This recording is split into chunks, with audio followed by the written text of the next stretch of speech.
السلام عليكم ورحمة الله وبركاته. بمجمرة الله سبحانه وتعالى لزاريوا يمسحف من ركعة صلاة الرسن مسكانا يقبوا لما لتودالهم بمسكتل إهن የናትራር መስሐፍን ረቂቅ እንዳይና እንዳግዘው ወንድሜ አብዱራሂም አህመድ የቢቢኤን የሃሩን ሚዲያ ኃላፊ ሰጀስት አድርጎኝ ጊዜ አልነበረኝም። በጊዜው ብዙ ጥረቶችና ቢዚ መሆን ሁኔታ ነበርና የግድ ነው የሚል አብዱራሂም በተደጋጋሚ እንትን አለኝ። ረቂቁንም አላየሁም። ለማንኛውም እስቲ ሞክራለሁ ብዬ ወሰድኩኝ። ግን በአጋጣሚ ሆኖ ስቲል ጊዜ ከማጣት የተነሳ ረጅም ጊዜ ያዘገየሁኝ። በኋላ መጽሐፉን ሳይ ደስ ያለኝ የወንድማችን ሸምስ ዩሱፍ ጀማሪ ጸሐፊ መሆን ብቻ ሳይሆን ብዙ መረጃ ለመሰብሰብ ብዙ እንደደከመና ብዙ ነገሮችን ለማዳረስ የተለፋውን ልፋት እዚህ ውስጥ ታጭቆ አገኘሁኝ። በዛው መረጃ ውስጥ የኢማም ሐጂ አብዱልሃዲ ታሪክ ያው በሩቁ እናውቃቸዋለን፣ ግን ምን እንዳደረጉ ይህን መጽሐፍ ባላነብ እኔ አላውቅም ነበር። ለእኔም ስለ ስልጤ ማህበረሰብና ስለተደረጉ ትግሎች ከዲን ጋር ተያይዞ ስለነበሩ ነገሮች እኔ እንዳንድ ሰው በጥልቀት እንዳውቅ አገዘኝ ማለት ነው። ከዛም ባሻገር ደግሞ አንዳንድ ጊዜ ውጭ ሆነን አንደርስታንድ ማናደርጋቸው የማንነት ጥያቄዎች፣ ለምሳሌ ስልጤነት ለምንድን ነው የሚታገሉ? ብሔርተኝነት ነው? እንደዚህ አይነት ፊሊንግ ያለው አለ። እኔም በዝርዝር በጥልቀት አላውቅም። ያው ሙስሊሞች ናቸው፣ ሙስሊም ወንድሞቻችን ከመሬት ተነስተው እንዲህ አይነት ነገር ውስጥ አይገቡም የሚል በጥሩ ንያ ከማየት የዘለለ ዝርዝሩ አልነበረኝም። እዚህ ውስጥ ስገባ ግን ያው ስልጤነት ማለት ሙስሊምነት ጋራ የማይነጣጠል የስልጤነት ማንነት የስልጤነት ታሪክ ከዑለማና ከዲን ጋር የተያያዘና ይሄ ሁሉ የሚደረገው እኛ እንደ ሙስሊምነታችን የደረሰብን አስተዳደራዊና በነበረው ሂደት ጉድለቶች፣ መገፋቶች፣ መሰል ነገሮች አሉ ብለው የሄዱባቸውን ርቀት ሳይ አካ እኛ ቀርብ ብለን ካላየነው ማንረዳቸው ነገሮች አሉ የሚል ወሰድኩ።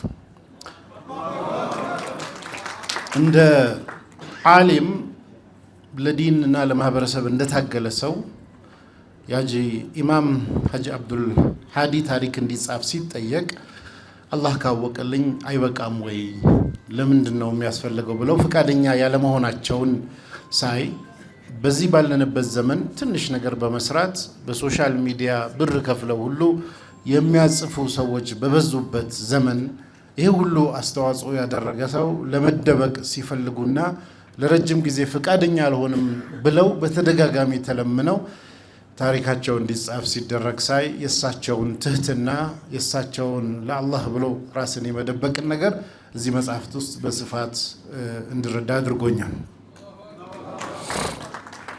በማስከተል የስልጤነት ትግል በኔ እድሜ በእኛ በብዙዎቻችን እድሜ ውስጥ የሆነ የቅርብ ጊዜ ታሪክ ነው። በዚህ ታሪክ ውስጥ የተለያዩ ሰዎች የተለያየ አስተዋጽኦ አበርክቷል።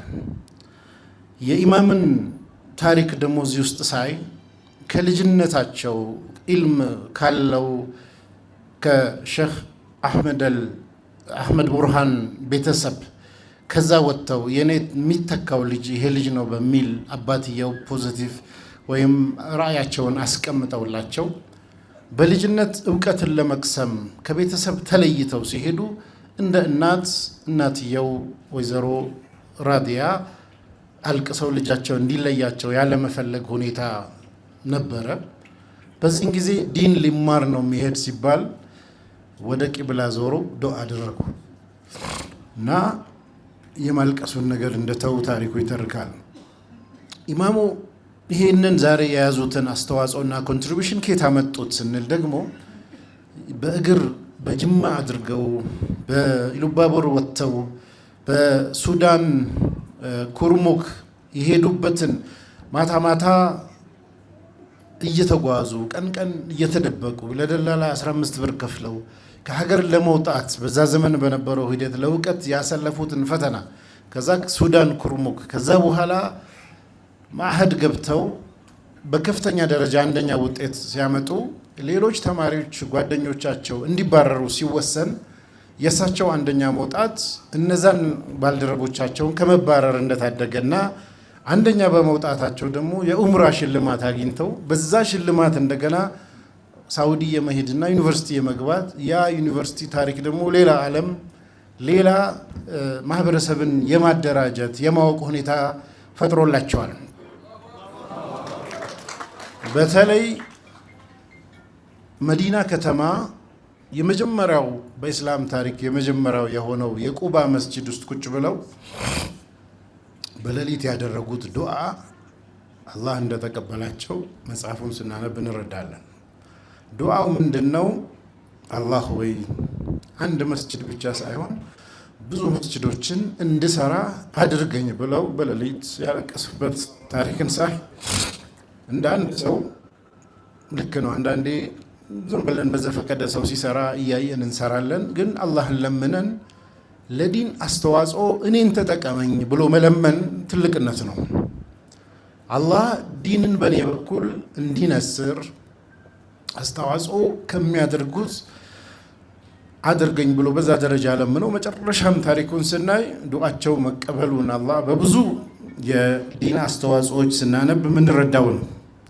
ከስልጤነት ትግልን ጋር ተያይዞ ያው ቅድም እንዳልኳችሁ ስልጤነት ማለት ሙስሊምነት ነው። ስልጤነት የራሱ ማንነት ያለው ነውና እኔ ስልጤ ነኝ የሚል እንቅስቃሴ ጋር ተያይዞ ሰዎችን ለማደራጀት ሲሞክሩ ከሳውዲ አረቢያ ካለው ከኢትዮጵያ ኤምባሲ ፓስፖርትን እንነጥቃለን፣ ትታሰራለህ፣ ከዩኒቨርሲቲ እናስባርራሃለን መሰል ግፊቶች ቢኖሩም ይህንን ሳይቀበሉ ገፍተው ሄደው እዛ ያሉትን ሰዎች አስተባብረው 40,000 ሪያል ገንዘብ አሰባስበው አገር ቤት ለዲን ስራ መስራት አለብን ብለው እንቅስቃሴ ሲያደርጉ በተለይ ደግሞ ፕሬዝዳንት የነበሩት አቶ መለስ ዜናዊ ቢሮ ሄደን አቤቱታ ማሰማት አለብን በሚል በራሳቸው መኪና ሰዎችን ሽማግሌዎቹን አስተባብረው ቤተ መንግስት ያለ ቀጠሮ ያለ ፕሮግራም ሄደው ሊበትኗቸው ፖሊሶች ሲያሳድዷቸው ከዚያ እንሄድም አቤቱታ አለን ብለው እንደ ስልጤ ማህበረሰብ ጥያቄውን ለማሰማት ያደረጉትን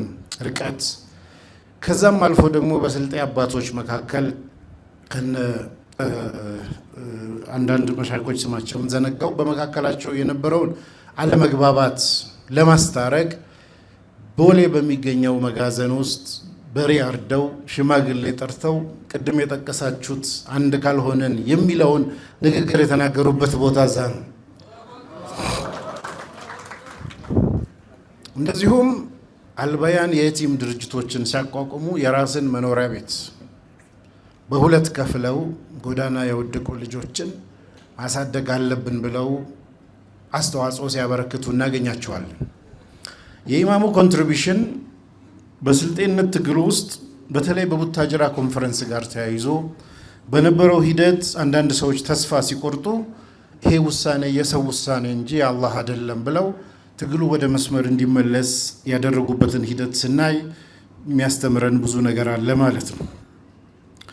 ሌላው የገረመኝ ያው እንደ አንድ ሼህ እንደ አንድ ዓሊም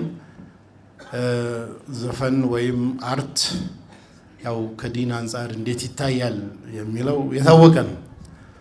እሳቸው ለስልጤ ማንነት አርትን መጠቀም አለብን ብለው ብር እየከፈሉ በየአዳራሽ አርት እንዲቀርብ ሲያስደርጉ ከጀርባ ነበሩ የሚለውን ሳይ ደግሞ ገርሞኛል እና ያው ምን ያህል ፕራግማቲክ ሆነው እዚህ ኤሪያም እንደነበሩ ማህበረሰቡን በዚህ ካልሆነ መጥራት የለብንም ብለው ያደረጓቸውን ነገሮችም ሳይ እንደዚሁም ደግሞ የተለያዩ በመኪና እየዞሩ ቅስቀሳ ሲደረግ ሪፈረንደሙ ሲደረግ መጋቢት 23 1993 ወራቤ ከተማ ስትመሰረት ቆመው እዚህ ቦታ መሆን አለበት ብለው ከመረጡትና ይሄ ነው የሚሆን ብለው ሐሳብ ካሰረጹ ሰዎች አንዱ ሆነው ዛሬ በዚህ በትንሽ ጊዜ ውስጥ ወራቤም ይሁን እንደ ስልጤ ማህበረሰብ የተደረሰበት ደረጃ ትልቅ ነው። ምክንያቱም የቅርብ ጊዜ ታሪክ ነው። እኔ ዩኒቨርሲቲ ከገባሁ በኋላ የሆነ ታሪክ ነው በጠቅላላ ማለት ነው። ይሄ ሁሉ ደረጃ መድረስ በጣም ትልቅ አቺቭመንት ነው። በዛን ሰዓት ላይ ሰዎች ወደዚህ እንዲመጡ ያስገደዳቸው ብዙ ፋክተሮች አሉ። ሪኮግናይዝ ማድረግ ተገቢ ነው። በተለይ ደግሞ በዚህ ዘመን ያለን በሶሻል ሚዲያ ላይ ተቀምጠን በቀላሉ ስክሮል በማድረግ ቪዲዮ እያየን እውቀትን ማግኘት በምንችልበት ዘመን ውስጥ ለመማር ያልፈቀዱ ብዙ ሚሊዮን ወጣቶች ያሉን ዘመን በእግር ዋጋ ተከፍሎ ብዙ ተለፍቶ ብዙ ተኪዶ ማንነትን ለማስከበር ዲንን ለማወቅ የተለያዩ ነገሮች የተደረገውን ስናይ እንደዚሁም ደግሞ ሐጂ ለስልጤ ብቻ አይደለም የሰሩት። በጣም ኢንስፓየር የሚያደርገው የተለያየ ከዲን አንጻር ጋር ተያይዞ ወደ ኋላ የቀሩ አካባቢዎች ላይ አሻራቸውን አሳርፈዋል። መስጊዶችን በመስራት መድረሳ ጋር ተያይዞ ከጉራጌ ውስጥ ሌሎች እዛው ሀላባም ወስደን የተለያዩ ማህበረሰቦች ወደ ወላይታም ወደ ተለያየ አቅጣጫ ሄደው የዲን አስተዋጽኦ ለማበረከት የሄዱበትን ሂደት ስናይ ዛሬ ያለ የሙስሊም ስልጤ ወጣት ትናንት ልክ ነው በነበረው የተለያዩ ፋክተሮች እኔ ስልጤ ነኝ በሚል የስልጤነት ዘመን የማስከበር ትግሎች ተደርገዋል። ነገር ግን እኔ እንደ አንድ ስልጤ እንዳልሆነ እንደ ሙስሊም ወንድማችሁ ግን የምለው ነገር አለኝ። ስልጤነት ዛሬ ማንም የማይነቀንቀው ማንነት ሆኖ በሁለት እግሩ መቆም ችሏል።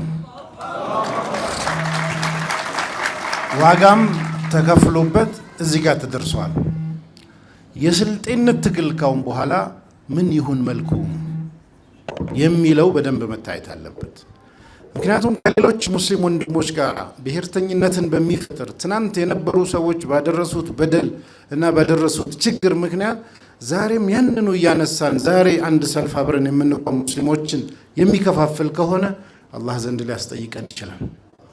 የዛሬ የስልጤነት ትግል ከፍ ብሎ ሌሎች ትናንት ስልጤ ችግር እንዳየው ሲያዩ የነበሩ አናሳ የሆኑ ብሔር ብሔረሰቦች በቁጥር በዲን መገፋት ከዛም አልፎ ትልቅም ቢሆን ቅድም ኢማሙ እንዳሉት ትንሽ አይደላችሁ አንድ በመሆናችሁ ምክንያት ይህንን አቅማችሁን ሌሎች የተገፉትን በመሰብሰብና ከላይ ከፍ ብሎ ሁሉን አቃፊነትን ካልቸር ትናንት ስልጤ ያንን የሸሸው ማሟለው ማንነቴ ተገፍቷል እንዲሆኗል በአስተዳደር ተበድያለሁ ብዙ ነገሮች አሉ።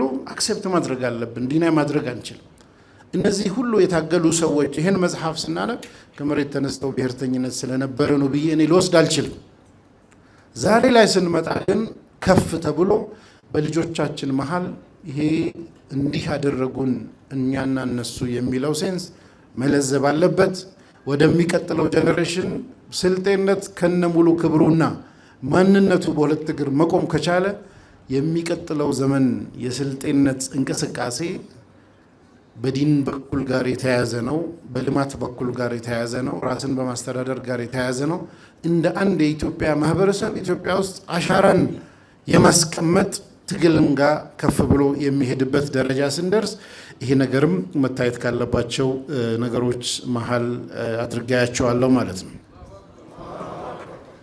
እንግዲህ ኢማም የዘረዘሩት የቡርሃን መድረሳ፣ አቡበከር ስዲቅ መስጊድ፣ ሪያድ ሆቴልና ማረፊያ፣ አልበያን የየቲም ማሳደጊያ፣ ሂክማ ዩኒቨርሲቲ ላይ መሰረት አሻራቸውን ማስቀመጥ፣ አዳማ ውስጥ ያለ ቅዱስ ቁርአን ትምህርት ቤት፣ በሌራ የአወሊያ መድረሳ፣ ከስልጤ ውጭ ያሉ የተለያየ የልማት ስራዎች ሀዲያ፣ ወላይታ፣ ጉራጌ፣ ሀላባ ከ100 በላይ የሚሆኑ መስጂድ በመስራት ውስጥ አሻራቸውን አስቀምጧል። ይሄ ያን ያደረጉት ዱዓ ውጤት እንደሆነ ደግሞ ስናይ በጣም አላህ እንደተቀበላቸው እናያለን። ለወራቤ ሆስፒታል ሕክምና ሂደቱና ተቋሙ የተሻለ እንዲደርስ ያደረጉት አስተዋጽኦ፣ በግብርና ዘርፍ ያደረጉት የተለያዩ ጥረቶች፣ በሳንኩራ ወረዳ ሪያድ ጅዶ የእርሻ ልማት ጋር ከማቋቋምና ከሌሎች ነገሮች ጋር ተያይዘው ያደረጓቸው የተለያዩ ነገሮችን ስናይ እንደዚሁም ደግሞ እንደ ማህበረሰብ ዛሬም የመጅሊስ መሪ ሆነው ከስልጤም ከፍ ብለው የአካባቢውን የማዕከላዊ ኢትዮጵያን ሙሉ መጅሊስን እየመራ እንዳለ ሰው ከዚህ በኋላም እሳቸው እንደሳቸው የሚታገሉና ለዲን አስተዋጽኦ የሚያበረክቱ ሰዎችን የመፍጠርና ያሰለፉትን ታሪክ የመተረክ ምዕራፍ ነው። መጽሐፉም ይህን ሚና ይወጣል ብዬ አስባለሁ። እንዲህ አይነት አባቶችን ታሪክ ይሁን በአጠቃላይ ታሪክን ስንጽፍ ስንናገር ሰዎቹን ፈለገን አይደለም። ይህን መጽሐፍ ስናነብ አብዱልሃዲ ታሪክን የገዘፈ ቢሆንም የስልጤ ህዝብ ከየት ወዴት እንደሄደ ፍሰቱንም ውስጡ የምናይበት ታሪክ ነው ማለት ነው። ያለፈን ታሪክ ማወቅ አላህ ቁርአን ላይ ልብ ብላችሁ ካያችሁ ቁርአን ከ30 ጁዝ ውስጥ 6236 አካባቢ የቁርአን አያዎች አሉ ሙሉ። ከዛ ውስጥ 2500 የሚሆነው ታሪክ ነው። ታሪኩ ለምን መጣ ስንል አላህ ሱብሓነሁ ወተዓላ ወቅሱሲል ቀሰሰ ለዓለሁም የተፈከሩን ይላል። ታሪኩን ተርክላቸው ማሰብ እንዲችሉ ዘንድ ይላል። አንዱ ታሪክ የሚያስፈልገው ሰዎች ቆም ብለው የመጡበትን ያሉበትን የሄዱበትን አስበው አእምሯቸውን ማሰራት እንዲችል ትልቅ ቢልዲንግ ብሎክ ሆኖ ግብአት የሚሆነው ታሪክ ነው። ህዝብም ጋር ስንመጣ ምናልባት ብዙ አባቶች በየአካባቢው አሉ ብዙ አስተዋጽኦ ያበረከቱ ባለመጻፉ እና ሐጂም አላህ ካወቀልኝ አይበቃኝም ወይ እንዳሉት በቅቶ ቢሆን ኖሮ የስልጤ ህዝብ ብዙ ጉድለት ይመጣበታል ብዬ አስባለሁ። ምክንያቱም እዚህ ውስጥ ያለው ዝርዝር ነገር ካልተጠቀሰ የሆነ የሚያጎድለው ነገር አለ። የሚቀጥለው ትውልድ ከየት እንደመጣ ወዴት የሄደ እንደሆነ ምን ዋጋ እንደተከፈለ ያለማወቅ ሁኔታ አለ። ከዚህ የተነሳ ጸሐፊውን ወንድማችንን ሸምስ ዩሱፍን እያመሰገንኩ እንደ ጀማሪ ጸሐፊ ያደረገው ጥረትና ልፋት ዋጋ መክፈል በጣም ትልቅ ነው። የበለጠ እንዲሰራ ማገዝ ይፈልጋል። የበለጠ መጽሐፉ እንዲነበብ እንደሰማሁት የታተመው ኮፒ በጣም ትንሽ ናት። እየታተመችዋን እዚህ ያላችሁም ሁላችሁም ዛሬ 2 ብትወስዱ የሚያልቅ አይነት ነው። እንደ ስልጤ ማህበረሰብ ከዚህ በላይ ይገባዋል። ልክ ነው። ይሄ ፎንትን ለምሳሌ ከምወዳቸው ፎንቶች አይደሉም የተጻፈበት ፊደል ማለት ነው። ግን ገጹ ይበዛል ዋጋ ይበዛል ከሚል ወደዚያ ወረድ ነው አለ። ይብዛ። ስልጤ ከዚህ በላይ አቅም አለው። ከዚህ በላይ ኮፒ ማድረግ ይችላል። ምክንያቱም የሄደበትን ውጣ ውረድ ውስጡ ራሱን የሚፈልግበት ነውና አዲሱ ትውልድ የኔ ዘመንስ ትግል ምንድነው ብሎ አባቶቼ ታግለው እዚህ ካደረሱ እኔ የምታገለው አባቶቼ ከጀመሩበት ሳይሆን አባቶቼ ካቆሙበት ነው። ካቆሙበት አንስቼ የሚቀጥለው የመሙላት ኃላፊነት የኔ ነው። ከሌሎች ኢትዮጵያውያን ሙስሊም እና ብሔር ብሔረሰብ ወንድሞች ጋር ሆነን ስልጤነት ዛሬ ሶሻል ሚዲያ ላይ እስላም ሲባል ስልጤ ሲሉ ከመሬት ተነስተው አይደለም። ለካ ስልጤ ሁሉ ነገሩ ከእስላም ጋር መያያዙን እዚህ ውስጥ ይታያል።